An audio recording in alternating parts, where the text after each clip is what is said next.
मेरा पहला प्रयास होगा कि अगर मुझे हमारे भाइयों ने, हमारे सीनियरों ने मौका दिया तो सबसे पहला काम मेरा होगा कि मैं नए लड़कों को बार का मेंबर बनाऊं और ये जो 15,000 रुपये प्रवेश शुल्क है, माननीय उच्चतम न्यायालय के आदेश को दृष्टिगत रखते हुए इसका जो हमारे बाइलाज में जो धन सदस्यता की जो राशि तय की गई है उसके अनुसार मैं यहाँ चाहूँगा कि हमारे नए भाई बच्चों का एडमिशन हो। एक सामूहिक बीमा की मांग की जा रही है, जो आपके यहाँ अधिवक्ता राहत कोष दिया जाता है। 5 लाख रुपए की रकम कुछ होता नहीं, और तमाम ऐसी स्कीमें आ गई हैं, जैसे पोस्ट ऑफिस भी है, तमाम बीमा कंपनियां आ गई हैं। एक बात, जितना आप पान खाते हो, जितना चाय पीते हो, उसी राशि का अगर कैलकुलेट कर दिया जाए साल भर का, तो एक सामूहिक बीमा अधिवक्ताओं का। अयोध्या फैजाबाद अधिवक्ता संघ का चुनाव दिसंबर में होना है, सरगर्मियाँ तेज हो चुकी हैं। मैं हूँ अध्यक्ष पद के प्रत्याशी श्री बब्बन चौबे जी बाबूजी के पास, जो कि 15-16 में एक बार अध्यक्ष आप रह चुके हैं। कितने दिन की वकालत हुई बाबूजी?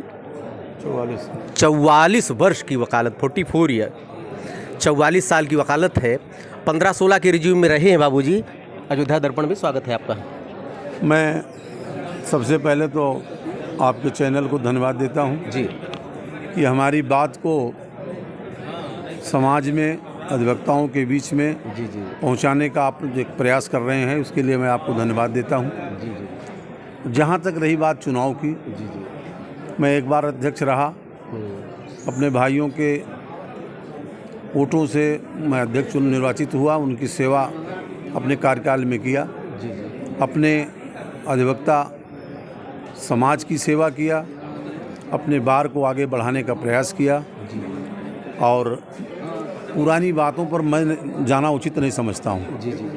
क्योंकि अब हम चुनाव लड़ रहे हैं तो नए सिरे से लड़ रहे हैं। पुरानी बातें जो बीत गई, किसने क्या किया क्या नहीं किया, वो मेरा काम नहीं है। हमारे जिन भाइयों ने पिछले कार्यकाल को चलाया, अच्छा चलाया, खराब चलाया, यह मूल्यांकन करना मेरा काम नहीं है। इसका मूल्यांकन हमारे अधिवक्ता भाई करेंगे कि कौन किस तरीके से इस बार का को चलाया और इस मुकाम तक पहुंचाया। जहां तक इस बार चुनाव लड़ने का प्रश्न है, मैं परिस्थितियों के अनुसार अपने भाइयों के सुरक्षा हेतु, उनके हित के लिए पुनः चुनाव लड़ने का मन बनाया हूं। अगर मेरे भाइयों का सहयोग रहेगा तो मैं उनकी सेवा अवश्य करूंगा। रही बात, हमारे इस अधिवक्ता परिवार में सबसे ज़्यादा उपेक्षित हमारा जूनियर है, और कुछ ऐसे भी जूनियर हैं जिन्हें बार के रजिस्ट्रेशन कराने में दिक्कत है। क्योंकि हमारे अधिवक्ता परिषद में, हमारे बार एसोसिएशन में सदस्यता लेने के लिए जो शुल्क है वो अत्यधिक हो गया है, जो अभी तक कम नहीं हुआ। मेरा पहला प्रयास होगा कि अगर मुझे हमारे भाइयों ने, हमारे सीनियरों ने मौका दिया तो सबसे पहला काम मेरा होगा कि मैं नए लड़कों को बार का मेंबर बनाऊं और ये जो 15,000 रुपये प्रवेश शुल्क है, माननीय उच्चतम न्यायालय के आदेश को दृष्टिगत रखते हुए इसका जो हमारे बाइलाज में जो धन सदस्यता की जो राशि तय की गई है उसके अनुसार मैं यहाँ चाहूँगा कि हमारे नए भाई बच्चों का एडमिशन हो। क्योंकि बहुत से ऐसे लड़के हैं जो ऐसे परिवार से आते हैं जिनको 15,000 रुपये एक मुश्त इकट्ठा करके और उसे बार में देना उनके लिए संभव नहीं है। ऊपर से देखने के लिए तो सभी कोट पहनते हैं, तो सब वकील ही लगते हैं, लेकिन जो आर्थिक स्थिति है वो सबकी भिन्न भिन्न है। सब आर्थिक स्थिति को ध्यान में रखते हुए सबसे पहला काम मेरा होगा कि मैं अपने भाइयों, अपने बच्चों का, जो मेरे लड़के के समान हैं, उनको पहले मैं रेगुलर मेंबर बनाऊं और उनको बार से मिलने वाली सदस्यता उपलब्ध कराऊं। अधिवक्ता हित में जो आंदोलन है, आंदोलन का बहुत बड़ा रोल है आपके यहाँ, उसमें आपकी क्या भूमिका होगी? अधिवक्ता का जब उत्पीड़न होता है और जब उसकी सुनवाई प्रशासनिक स्तर पर नहीं होती है तो वो अधिवक्ता अपने सुरक्षा के लिए, अपने पैरवी के लिए बार एसोसिएशन में आता है। हर बार एसोसिएशन के अध्यक्ष, चाहे मैं रहूं या कोई और रहे, सबका ये धर्म है कि अपने छोटे भाइयों का, अपने परिवार के जो सदस्य हैं उनका पूरा सहयोग किया जाए, उनका कहीं से उत्पीड़न ना होने पावे। क्योंकि अक्सर देखा गया है कि प्रशासनिक अधिकारी, चाहे वो पुलिस के हों चाहे प्रशासन के हों, अधिवक्ताओं पर वो ध्यान नहीं देते हैं। अगर उनको मौका मिलता है तो अधिवक्ताओं का उत्पीड़न ही कराने का प्रयास करते हैं और कहीं भी उनको जो है न्याय दिलाने की कोशिश नहीं करते हैं। मजबूर होकर के अधिवक्ता जो है संघर्ष करता है और अपनी मांगों को मनवाने के लिए वो न्यायिक कार्य से भी विरत हो जाता है और रोड भी जाम करता है जब तक उसकी बात सुनी नहीं जाती है। अच्छा, और कोई माध्यम अधिवक्ता के पास है नहीं, तो वो अपनी बात कहाँ रखे, किस फोरम पर रखे, किसके सामने रखें। जिले के 2 ही अधिकारी होते हैं, एक कलेक्टर होता है, दूसरा एसएसपी होता है। दोनों को कभी कभी आप पीछे देख लीजिए, कहीं पर भी अधिवक्ताओं की सुनवाई आसानी से नहीं होती है। इसलिए अधिवक्ता मजबूर होकर के अपना आंदोलन करता है और कार्य नहीं करता।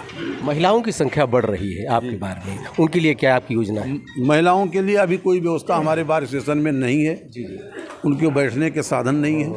तो सबसे बड़ा जो समस्या है वो है यूरिनल का। ना पुरुषों का है ना महिलाओं का है।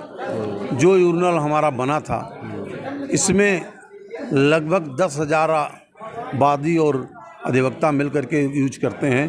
पूरे इस सिविल कोर्ट के तहत अंदर कोई भी यूरिनल नहीं बना है।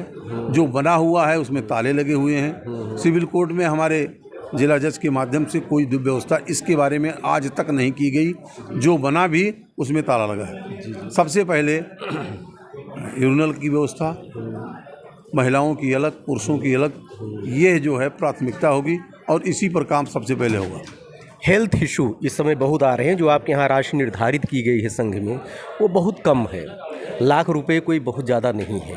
क्योंकि अब समय ऐसा आ गया है कि 5 लाख से कम नहीं होना चाहिए। तो एक आपके यहाँ एक कुछ अधिवक्ता जो नए हैं डिमांड कर रहे हैं कि एक हेल्थ बीमा भी अधिवक्ताओं को होना चाहिए, आप क्या कहेंगे? देखिए, जब मैं पहली बार अध्यक्ष हुआ तो मैंने सबसे पहले प्रयास इस बात का किया। लेकिन उस समय एक मत नहीं हो पाया। इसलिए ये स्वास्थ्य बीमा का जो स्कीम थी ये रोकी गई। उसके बाद कई अध्यक्षों ने इसका प्रयास किया, लेकिन एक मत ना होने की वजह से ये योजना फलीभूत नहीं हो पाई। अब मेरा प्रयास ये है कि भारत सरकार या उत्तर प्रदेश सरकार से तो अधिवक्ताओं के लिए कोई योजना है नहीं, और न ये दोनों सरकारें, चाहे केंद्र की हो चाहे राज्य की हो, अधिवक्ताओं के किसी भी हित का काम ये करने के लिए कतई तैयार नहीं है। स्वास्थ्य की बात नहीं, अधिवक्ताओं के हित की कोई भी बात शासन और प्रशासन के द्वारा कभी नहीं की जाती है। केवल जब वोट का समय आता है तो सबको कचहरी परिसर याद आता है। उसी समय आने के बाद फिर दोबारा यहाँ कोई जनप्रतिनिधि आता नहीं है। जो भी व्यवस्था करना है वो अपने साधनों से करना है, और हमारे आय के साधन सीमित हैं। जो मेन हमारा आय का साधन है वो केवल वकालतनामा है। वकालतनामा से जो आय होती है उसी में हम कल्याण निधि भी चलाते हैं अपनी, उसी में हम अधिवक्ताओं की सुरक्षा के लिए भी चलाते हैं, और SMRF भी हमारा उसी चलता है, कन्याधन भी उसी चलता है, और बाकी जो आमदनी है जैसे किराया है और इन सब चीज़ों से हम अपने कर्मचारियों का वेतन देते हैं, और अपने लाइब्रेरी को सुदृढ़ करने के लिए जो किताबें और उस डाइजेस्ट वगैरह मंगाया जाता है। यही हमारे पास साधन है। बाकी सरकार की तरफ से हमें कोई सहयोग नहीं दिया जाता। एक सामूहिक बीमा की मांग की जा रही है। जो आपके यहाँ अधिवक्ता राहत कोष दिया जाता है 5 लाख रुपए की रकम कुछ होता नहीं, और तमाम ऐसी स्कीमें आ गई हैं, जैसे पोस्ट ऑफिस भी है, तमाम बीमा कंपनियां आ गई हैं। एक बात, जितना आप पान खाते हो, जितना चाय पीते हो, उसी राशि का अगर कैलकुलेट कर दिया जाए साल भर का, तो एक सामूहिक बीमा अधिवक्ताओं का हो सकता है 20-25 लाख। अच्छा, 72 साल 75 साल, अब ड्यूरेशन का भी, मतलब उम्र की भी कोई बहुत ज़्यादा वो नहीं, सीनियर सिटीजन के लिए भी अब बाध्यता हो गई है। तमाम हेल्थ, मैंने देखा कि हेल्थ इशू आ जाता। अभी मैंने कराया है, फादर का ही कराया था मैंने, सीनियर सिटीजन का मैंने हेल्थ के लिए बीमा मैंने कराया। उसके लिए आपकी क्या योजना है? देखिए, ये प्रश्न तो अधिकार और पद पर बैठने के बाद आता है। अभी तो हम अगर कोई बात कहते हैं तो केवल एक छलावा होगा। जी। हमारे पास अभी इस योजना को सोचा तो मैंने बहुत पहले था। 2015 में भी मैंने कोशिश किया था, नहीं हो पाया। क्योंकि इतना बड़ा परिवार है इसमें सबकी राय एक नहीं हो पाती है। और जब राय एक नहीं हो पाती है तो वो कोई भी योजना हो, अब हम अपना अगर सिंगल परिवार, अपना परिवार ले लीजिए, घर का ले लीजिए, उसमें जब एक राय नहीं होती तो कोई काम अगर हम सोचते हैं तो नहीं हो पाता, ये स्वाभाविक बात है। इतने बड़े परिवार में जहाँ की संख्या 4,500 5,000 के बीच की है, इस पूरे परिवार में सबकी एक राय तो होना नहीं है। कभी न कभी दो मत रहेगा ही। कुछ चाहते हैं, कुछ हमारे अधिवक्ता चाहते हैं कि ये योजना लागू हो, कुछ चाहते हैं कि भाई विश्लेषण करने लगते हैं कि नहीं इसमें क्या, हमको क्या मिलेगा, उनको क्या देना होगा, बहुत सारी बातें हैं। और ये तो वहाँ बैठ करके ही। बाबू जी केवल 2 ही प्रश्न करूंगा क्योंकि वीडियो बहुत लंबा न होने पावे। ये एक युवा अधिवक्ता मांग करें चूँकि समय अब डिजिटल हो गया, आप 44 साल की अब वकालत हो गई, 10 वर्षों में 1000 वर्ष का परिवर्तन हो गया, अब सब कुछ डिजिटली हो गया। नेट एक अब शौक नहीं, एक आवश्यकता बन चुकी है। अब आपके पूरी कचहरी परिसर में देख रहे हैं इंटरनेट की बहुत बड़ी प्रॉब्लम है ही नहीं, बातें छोड़ दीजिए। इसके लिए एक वाईफाई की लोग मांग कर रहे हैं, आप उसके लिए क्या प्रयास करेंगे? पहली प्राथमिकता होगी कि परिसर में वाईफाई का लगवाया जाएगा। हाँ। ये पहली प्राथमिकता होगी और इसमें किसी को कोई प्रस्ताव या किसी को कुछ कहने की जरूरत नहीं पड़ेगी कि जैसे ही उस पद पर हमारे भाई लोगों ने अगर बैठाया तो सबसे पहला काम यही होगा कि वाईफाई पूरे परिसर को उपलब्ध कराई जाए। जी।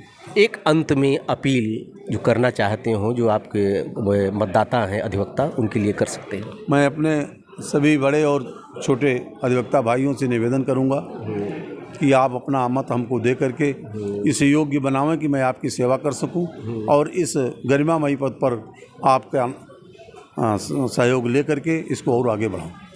बाबूजी से भी मैंने बात की। अब देखिए जितना आपने वादा किया है जीतने के बाद, अब अपने वादे पे कितना कोई खरा उतरता है वो आगे का समय बताएगा। लेकिन फिलहाल देखते रहिए अयोध्या दर्पण। फिर अगले प्रत्याशी की बात फिर चलते हैं, हम मिलते हैं। धन्यवाद आपको, नमस्कार।